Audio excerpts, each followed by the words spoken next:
데일리 바이블 quiet time 건작동 말씀 묵상 2020년 12월 21일 월요일 베드로후서 1장 1절에서 11절 더욱 힘써 굳게 하라. 예수 그리스도의 종이며 사도인 시몬 베드로는 우리 하나님과 구주 예수 그리스도의 의를 힘입어 동일하게 보배로운 믿음을 우리에게 함께 받은 자들에게 편지하노니 하나님과 우리 주 예수를 알므로 은혜와 평강이 너희에게 더욱 많을지어다. 그의 신기한 능력으로 생명과 경건에 속한 모든 것을 우리에게 주셨으니 이는 자기의 영광과 덕으로서 우리를 부르신 이를 알므로 말미암음이라. 이로써 그 보배롭고 지극히 큰 약속을 우리에게 주사 이 약속으로 말미암아 너희가 정욕 때문에 세상에서 썩어질 것을 피하여 신성한 성품에 참여하는 자가 되게 하려 하셨느니라. 그러므로 너희가 더욱 힘써 너희 믿음의 덕을, 덕의 지식을, 지식의 절제를, 절제의 인내를, 인내의 경건을, 경건의 형제 우애를, 형제 우애의 사랑을 더하라.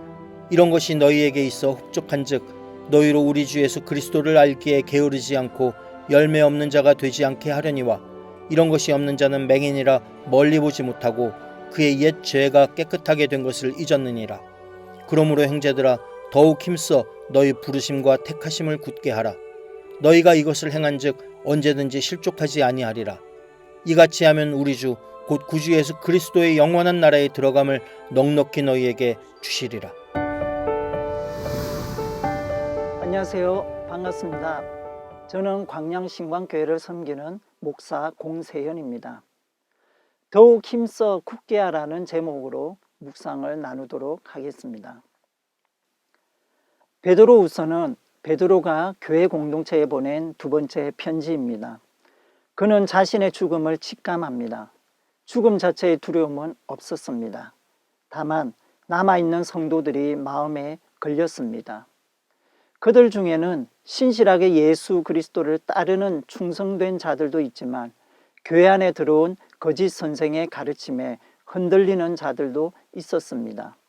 거짓된 메시지에 대해선 분명한 가르침을 주고 충성된 자들에게는 격려와 함께 더 잘하라고 권면합니다.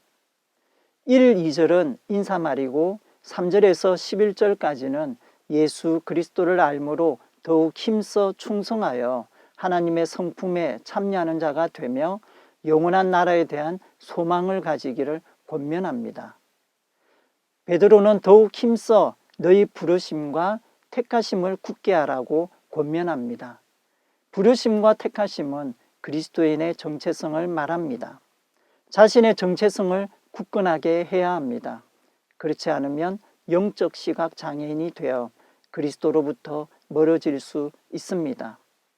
그리스도인의 정체성을 굳게 하려면 먼저 하나님이신 예수 그리스도를 알아야 합니다. 알면 지식보다는 관계입니다. 그리스도께서 먼저 찾아오셔서 관계를 맺었습니다. 베드로는 자신을 예수 그리스도의 종이며 사도인 시몬 베드로라고 소개합니다. 시몬은 원래 자신의 이름입니다. 그가 갈릴리에서 고기를 잡을 때 예수님이 찾아오셔서 그를 부르셨습니다. 그에게 베드로라는 이름을 주셨습니다. 그 후로 베드로는 예수님을 알아갔습니다. 알면 사랑입니다. 예수님의 사랑을 그는 처절하게 경험합니다. 목숨을 다 바쳐 충성하겠다고 다짐했지만 스승 예수님을 배신했습니다. 그러나 베드로는 신기한 능력으로 다시 살아나신 예수 그리스도께서 그를 찾아오셨고 용서하셨으며 사명을 주셨던 일을 잊지 않았습니다.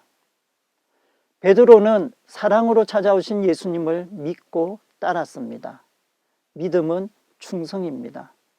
충성의 대상은 왕이신 하나님 곧 예수 그리스도이십니다.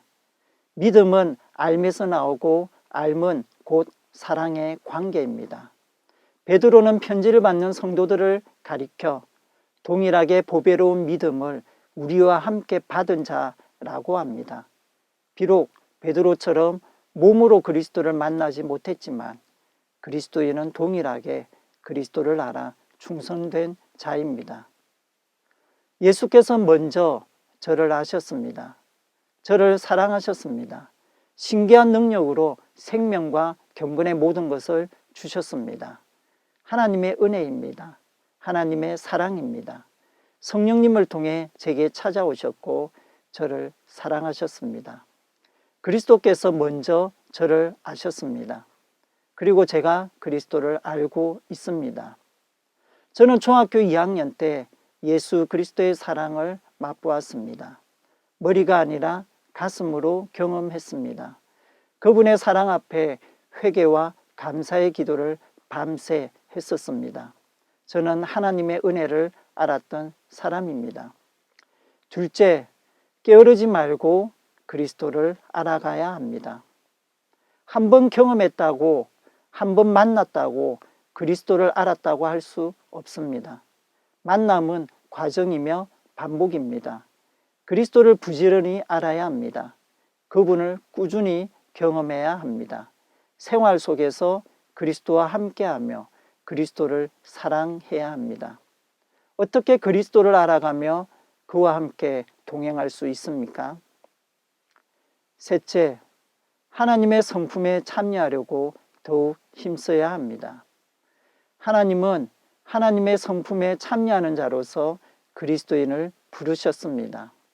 하나님의 성품에 참여한다는 것은 하나님의 형상을 회복해야 한다, 그리스도의 장성한 분량에 이르게 한다는 것과 동일합니다.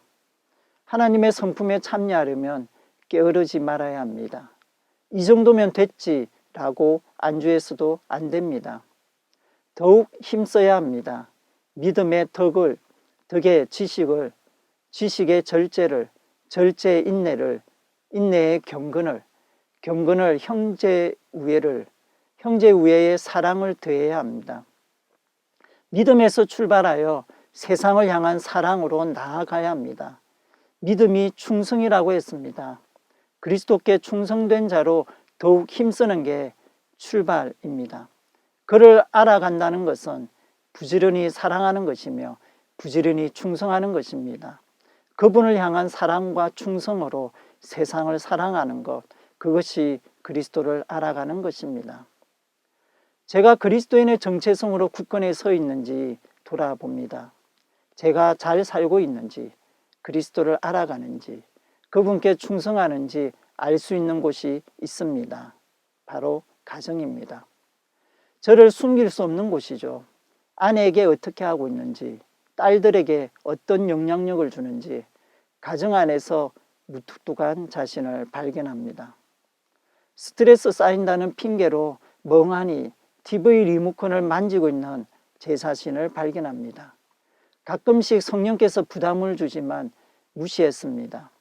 그리스도를 알아가는 것, 하나님의 성품에 참여하는 그리스도인, 가정에서부터 더욱 힘써야 하겠습니다. 오늘 저의 묵상을 들어주셔서 감사드립니다. 그리스도의 평안이 여러분과 함께 있기를 원합니다.